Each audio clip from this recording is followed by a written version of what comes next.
अस्सलाम वालेकुम स्टूडेंट्स। आज हमने टॉपिक ये डिस्कस करना है, उसका नाम है ओहम्स लॉ। इस चैप्टर का पहला फुल फ्लेज लॉन्ग क्वेश्चन है। तो ओहम लॉ जो है उसे जिस साइंटिस्ट ने पेश किया उसका नाम था जॉर्ज सिमन ओहम। ठीक है, और ओहम्स लॉ आपको पता होना चाहिए कि ये होल्ड करता है फॉर मेटल्स ओनली।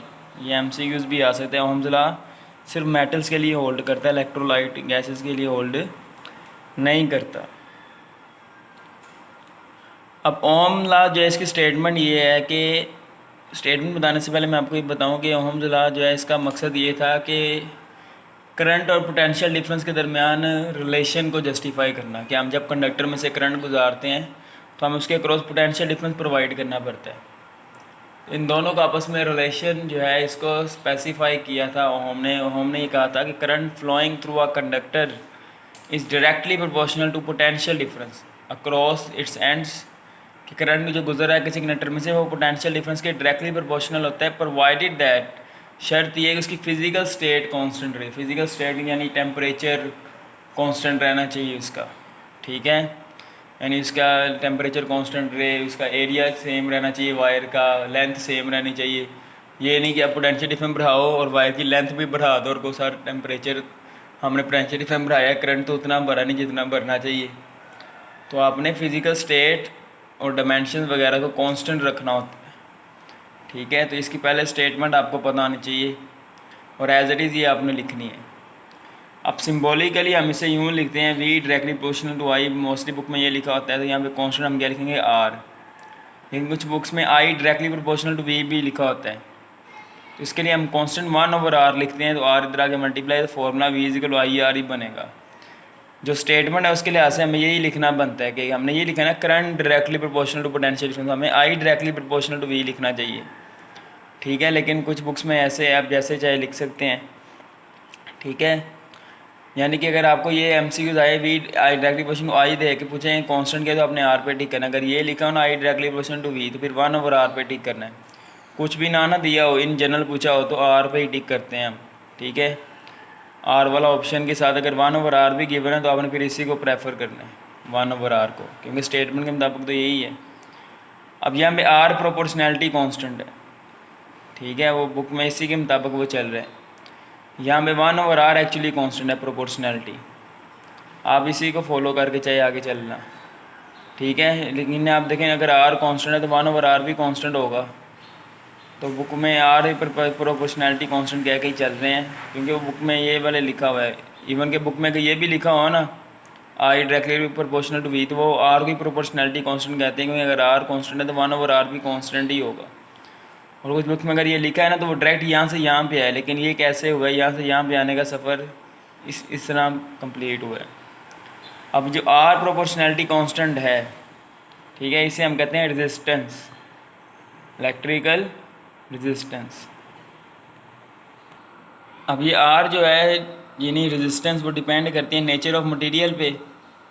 किसी कंडक्टर की रेजिस्टेंस उसके मटेरियल की नेचर पे डिपेंड करती है, यानी कॉपर की वायर है, सिल्वर है, आयरन है, उसकी डिमेंशंस पे डिपेंड करती है। डिमेंशन से मुराद ये उसकी लेंथ, क्रॉस सेक्शनल एरिया वगैरह पे डिपेंड करती है, और फिजिकल स्टेट यानी टेम्परेचर पे डिपेंड करती है। ठीक है, तो सबसे पहले आपको इसकी डिपेंडेंस का आइडिया होना चाहिए। अब यहाँ पे रेजिस्टेंस को हम डिफ़ाइन किस तरह करते हैं। रेजिस्टेंस बेसिकली ऑपोजिशन है, मज़ाहमत है to the flow of current due to continuous bumping यानी collisions of electrons with the lattice atom. Lattice atom कहते हैं स्ट्रक्चर के जो एटम्स हैं किसी कंडक्टर के, तो ड्यू टू कोलिजन जो रेजिस्टेंस ऑफर होती है, जो मज़ाहमत ऑफर होती है करंट के भाव में, उसे हम कहते हैं रेजिस्टेंस। फिर आपने ओहम को डिफाइन करना है। ओहम एस आई यूनिट है रेजिस्टेंस का। 1 ओहम किसके बराबर हम लिखते हैं वोल्ट ओवर एम्पेयर। क्यों, V is equal Y R होता है, तो आर बराबर आ जाएगा वी ओवर आई। तो हम इसका यूनिट की फॉर्म में यूँ लिखते हैं। ओहम का सिंबल ये हेडफोन के जैसा होता है, तो 1 ohm is equal to volt over ampere. अब यहाँ पे हम अगर यानी 1 ओहम 1 वोल्ट ओवर 1 एम्पेयर के इक्वल है, यानी हम कह सकते हैं कि 1 volt potential difference applied across conductor for passing 1 ampere current through it, then its resistance will be 1 ohm. तो हम फिर कह सकते हैं इसकी रेजिस्टेंस क्या होगी, 1 ओहम होगी। ठीक है, तो 1 ओहम रेजिस्टेंस से क्या मुराद है कि 1 ओम रेजिस्टेंस, अगर हम 1 एम्पेयर करंट के लिए 1 वोल्ट पोटेंशियल डिफरेंस देते हैं तो रेजिस्टेंस 1 ओम होगी। अगर 2 वोल्ट देते हैं तो 2 ओम होगी, 10 ओम देते हैं 10 वोल्ट देते हैं तो 10 ओम होगी।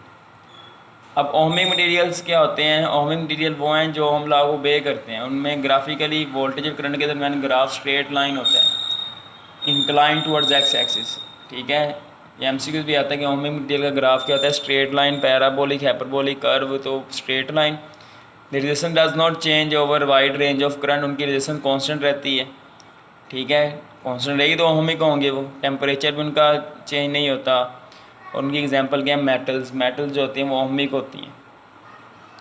अब नॉन ओमिक मटेरियल जो होते हैं वो ओम लॉ को ओबे नहीं करते, वो ओम लॉ को ओबे नहीं करते। और ग्राफिकल इनके ग्राफ जो होते हैं वो कर्व होते हैं, यानी उनका करंट और वोल्टेज के दरमियान जो ग्राफ है स्ट्रेट लाइन में नहीं होता। ठीक है, अब उनकी रेजिस्टेंस जो होती है वो कांस्टेंट नहीं रहती, उनका टेम्परेचर भी चेंज होता रहता है। और उसकी एग्जांपल है semi conductor diode and tungsten filament. Semi conductor diode क्या होता है इसको हम डिटेल में चैप्टर नंबर 18 में पढ़ेंगे। यहाँ पे सिर्फ नाम ही लिया गया, इसकी प्रॉपर वर्किंग हम पढ़ेंगे इंशाल्लाह वेरी सून।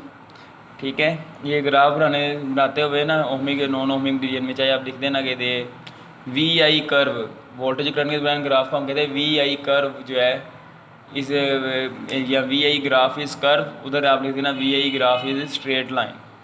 ठीक है, हमने करंट को वाई एक्सिस पे लिया क्योंकि वो डिपेंडेंट है पोटेंशियल डिफरेंस पे। पोटेंशियल डिफरेंस डिसाइड करता है करंट। ठीक है, अब यहाँ पे हमने डिस्कस करना है tungsten filament is non ohmic. ये बहुत अहम पार्ट है, ये लॉन्ग में का हिस्सा लाजमी बनता है। ओमला सेलेक्टिव पूछते हैं, उसका में ये वाला पार्ट बहुत अहम है कि टंगस्टन फिलामेंट नॉन ओमिक होता है। और क्यों होता है, इस क्यों का जवाब यहाँ पे इस टॉपिक के सेकंड लास्ट पैराग्राफ में दिया हुआ है। तो बता रहा है कि यहाँ पे अगर हम करंट और वोल्टेज के दरमियान ग्राफ ड्रा करें तो हमारे पास ग्राफ जो होता है वो स्ट्रेट लाइन शुरू में होता है, लेकिन eight high value of current वो स्ट्रेट लाइन नहीं रहता, बल्कि वो स्ट्रेट लाइन से डेविएट कर जाता है। ऐसा क्यों होता है?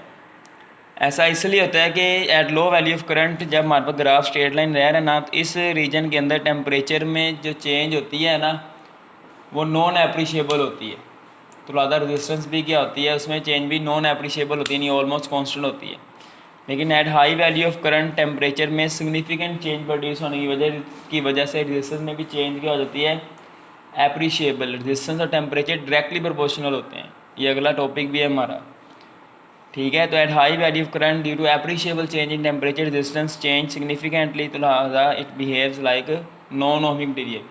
बुक में काफ़ी लेंथी पैराग्राफ है, इससे आप समराइज़ करके लिख सकते हैं। आप बता देना कि for tungsten filament if we draw graph between current and voltage it is straight line initially but at high value current becomes deviated from straight line। फिर आपने इसकी रीज़न जस्टिफाई करनी है, आपने बताना कि at high low value current the change in temperature is non appreciable, so this is almost constant, but at high value of current temperature changes significantly so that resistance changes and it becomes non ohmic। ठीक है, अब अगली जो हमारे पास example इसकी है वो है semi conductor diode. Semi conductor diode वाली एग्जांपल में बस आपने एक ग्राफ बना देना, इसका ग्राफ यूँ होता है।